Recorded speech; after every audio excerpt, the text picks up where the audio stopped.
Old Warden Aerodrome, near Biggleswade, is home to the Shuttleworth Collection, housing over 40 aircraft in 6 hangars. They're not only preserved and displayed, but all of them are airworthy, and they fly from this grass aerodrome, one of the few left in regular use in the UK.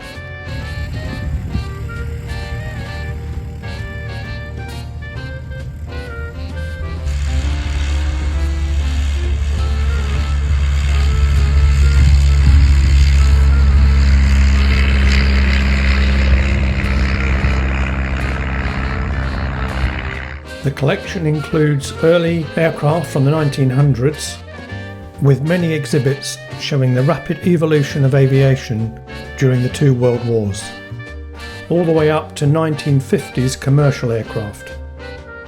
Restoration and maintenance work is carried out by a staff of 12 full-time and many volunteer engineers.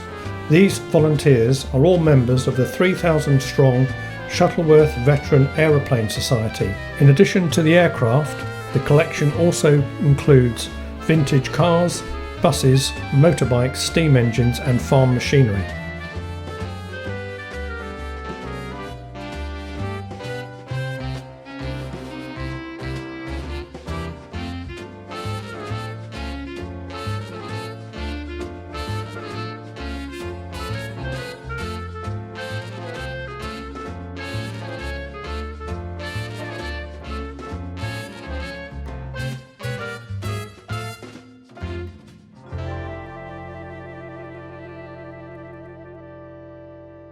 This is a 1910 Bristol box kite. The box kite was issued to the Royal Naval Air Service in March 1911. Some 76 box kites were built, however they proved cumbersome to fly, and by 1915 the majority had ceased to operate. This exhibit is a reproduction built in the 1960s for the film Those Magnificent Men in Their Flying Machines. This is a 1910 Deperdussin. Armand Deperdussin, a wealthy French silk merchant, founded his aircraft company in Reims in 1910. In 1911, a Deperdussin came third in the Daily Mail Circuit of Britain contest. This is a 1916 Sopwith pup. The pup's design was simplicity itself, using a fabric-covered wooden structure to achieve light weight. The Royal Naval Air Service used it for pioneering sea trials, and in 1917 one made the first ever landing on a ship at sea. The last 10 pups built by Sopwith were converted to 2-seaters for civilian use and named Doves. In the mid-30s, Richard Shuttleworth found one of these. Having acquired the aircraft, his team set about restoring the Dove to pup configuration. The rebuild was completed by February 1938, and it joined other aircraft in performing at air displays.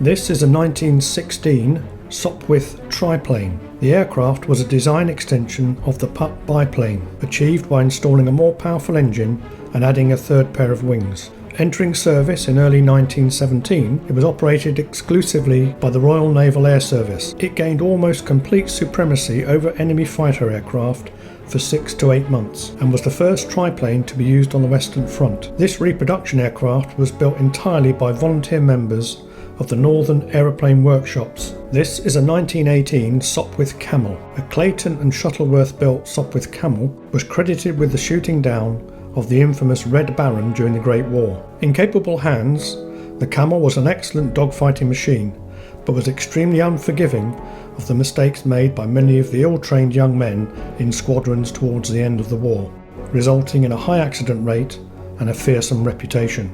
This exhibit is the third and final aircraft built by Northern Aeroplane Workshops in Batley, West Yorkshire. This is a Hux starter, an auxiliary power unit, almost always on a lorry or truck. It provides the initial power to start up piston aircraft engines. It was invented by Royal Flying Corps Captain Bentfield Hux. The device served as a mechanical replacement for the ground crew members who would have otherwise needed to spin an aircraft's propeller by hand. Throughout the 1920s and 1930s, The Huck starter was in widespread use amongst ground crews, becoming particularly useful as aircraft engines had progressively become too large to be easily started by hand. When Britain entered World War I in 1914, thousands of women joined the workforce to fill jobs left by men sent overseas. Women dominated the manufacturing industry, which sprang up to fuel the war effort. Women filled the floors of factories producing artillery shells, gas masks, tanks, ships, planes, mines and various munitions. The Women's Royal Air Force was formed in April 1918. In addition to their roles as drivers and clerks, women were also given the chance to learn the highly skilled trades of becoming aircraft riggers and mechanics. This is a 1917 RAF SE-5A. The SE-5A entered service with the Royal Flying Corps in June 1917. This particular aircraft was built by Wolseley Motors and issued to No. 84 Squadron RAF in France in November 1918. Post-war, the now surplus aircraft was bought, with others, by Major J.C. Savage for his skywriting business and used from 1924 to 1928 when it was put into store.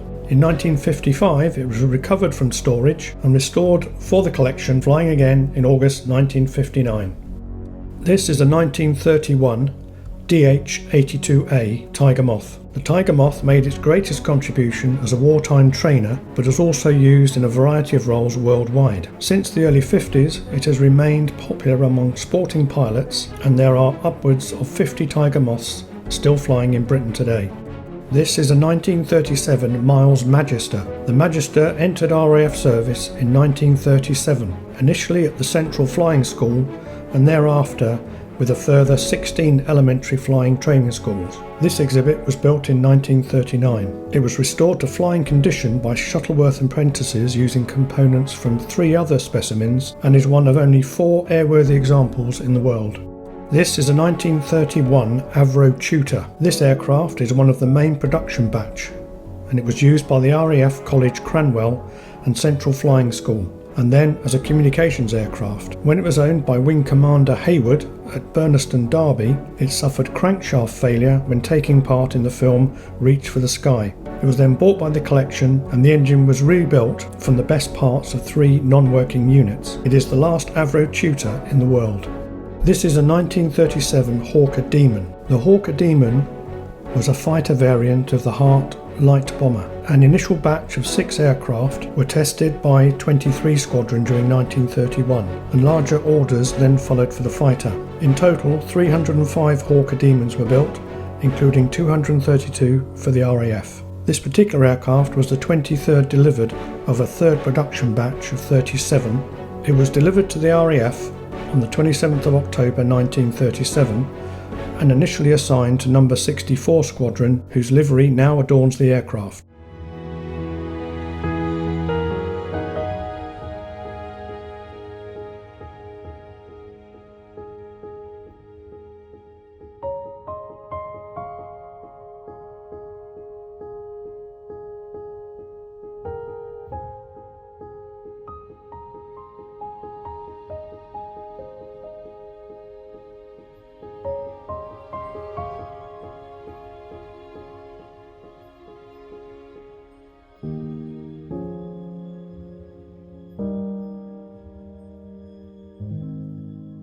This is a 1934 DH-88 Comet.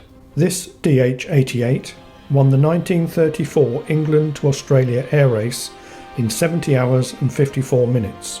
The aircraft suffered several accidents in the hands of the RAF and was eventually sold as scrap before being bought by F. Tasker and restored at Essex Aero Limited at Gravesend. Renamed the Orphan, it gained 4th place in the England-Damascus air race of 1937. It was renamed again as the Burberry, and it set a new record for the out and back times to the Cape, and also when it travelled from England to New Zealand and home again in only 10 days, 21 hours and 22 minutes. It spent World War II stored at Gravesend, was restored to static for the 1951 Festival of Britain, and was given to the Shuttleworth Collection in 1965. Restoration to flying condition was begun with the first flight in 49 years on Sunday the 17th of May 1987. This is a 1940 Bucher Jungmeister.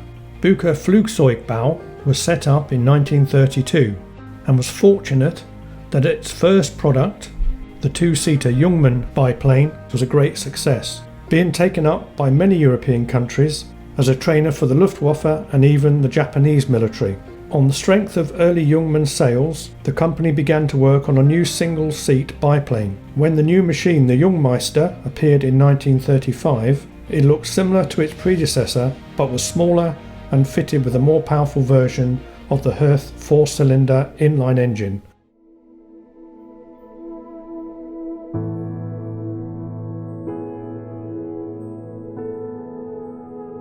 This is a 1941 Supermarine Spitfire. This aircraft was built by Westland Aircraft at Yeovil as a Mark VC and issued in 1942 to No. 310 Czech Squadron based at Duxford. It undertook escort duties to United States Air Force bombers, including the famous Memphis Belle. A major overhaul was carried out in the early 1970s, and the aircraft was airworthy from 1977 to 2005, and then removed from service for overhaul. In 2005, the Spitfire was completely stripped down for rebuild to original specifications. In fact, areas of the structure still showed evidence of wartime repairs. The Spitfire made its first post-restoration flight on the 20th of March 2018. This is a DH-89A Dragon Rapide. It was built in 1945 as a Dominee. The plane was civilianised as a DH-89A and first registered to Channel Islands Airways Limited of Jersey in July 1945. She then went to the Minister of Civil Aviation from November 1946 to January 1947 before spending 9 years with BEA as James Keir Hardy, operating the Highlands and Islands service. The aircraft was later bought back by BEA in the early 1960s, and as their last biplane, named Lord Baden-Powell, operated the Land's End to Scilly Isles route until the introduction of helicopters. This is a Westland Lysander 3A.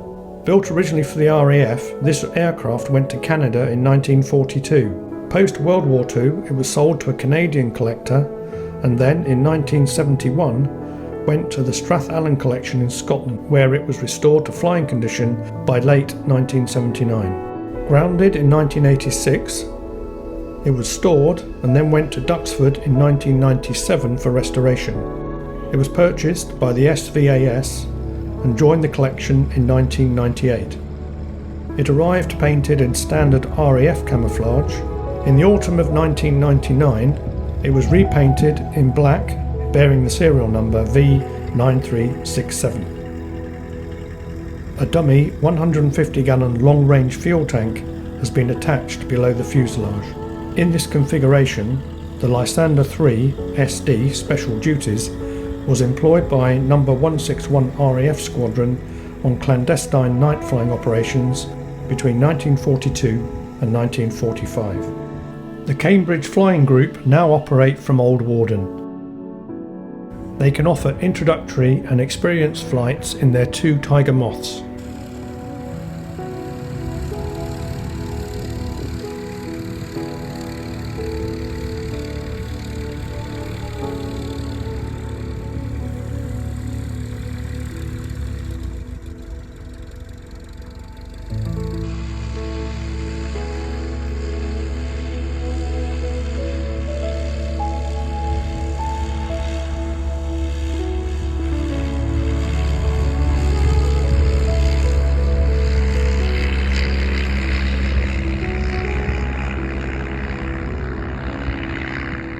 This is an Avro Anson, a British twin-engined multi-role aircraft built by the aircraft manufacturer Avro.